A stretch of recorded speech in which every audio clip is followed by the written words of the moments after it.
As we do go to the widescreen here, we've got 2 copies of Ash Zealot, a Chandra Pyromaster in play, and a Fnatic Emogi on James Gates' side. And he does have access to green mana in case he needs it. On Martell's side, he has a Gray Merchant that looks like it drained for probably 4 because there's an Underworld connections over there, a couple of Mutavaults as well. So it looks like Tom is behind and looking to catch up. Yeah.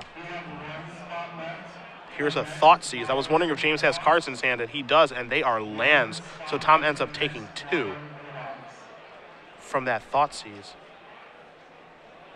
Passes the turn back. Gates draws a card. That looked, it looked like a spell. I'm not sure what it was. Again, I'm sure you guys are all very familiar with Tom Martell by this point. Pro Tour Gatecrash champion, member of Team SCG, and all the accolades that go along with him. James Gates, a little lesser known West Coast player, good friend of you and I. 2nd place in the Los Angeles Open to Ben Lundquist, who we just saw. And Martell also probably has, I believe, has the best legacy Grand Prix resume of anyone alive. Yeah, his performance. Can't forget about that. That's also another thing people don't really know is his total resume is pretty insane. So Chandra goes up, targets the Gray Merchant, means deals 1 to that, and it can't block, and Martell takes 1, so he goes down to 5. So now Martell is facing a lethal attack.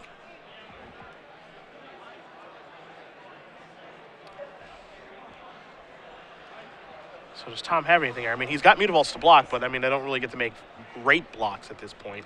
And it does seem like Tom's probably pressed on mana as well. Yeah. So losing his Mutavaults in combat's a huge cost. So he's going to activate both Mutavaults. He's going to put 1 in front of Fnatic, 1 in front of Ash Zealot. First strike, take care of that. Regular damage, Fnatic is going to trade with Mutavault. Tom's going to go down to 3. But he has to lose 2 lands in the process. Gates is going to play a Boros Reckoner and pass the turn back, so he adds to his board a little bit here. The question is, Tom is under fire from a couple different directions. And you see in Martell's hand, he has a couple copies of Underworld Connections. I think the problem here for him is that his 5th land that he needs to get himself out of the situation does not come into play untapped. Yep, and you see the Temple. There is a cost to playing that card in this deck, as good as that card is. Yes, not free. Still worth playing in some number, but not free.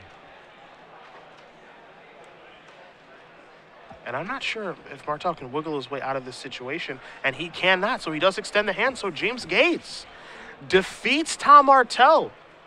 2-1, Red-Green Devotion moving on. Martell likely out of top 8 contention now. Well, certainly that first round loss. Yeah, that'll certainly do it. But James Gates, we are still the Lundquist Gates rematch / first time they play each other because James had to go to work or whatever and skip the finals.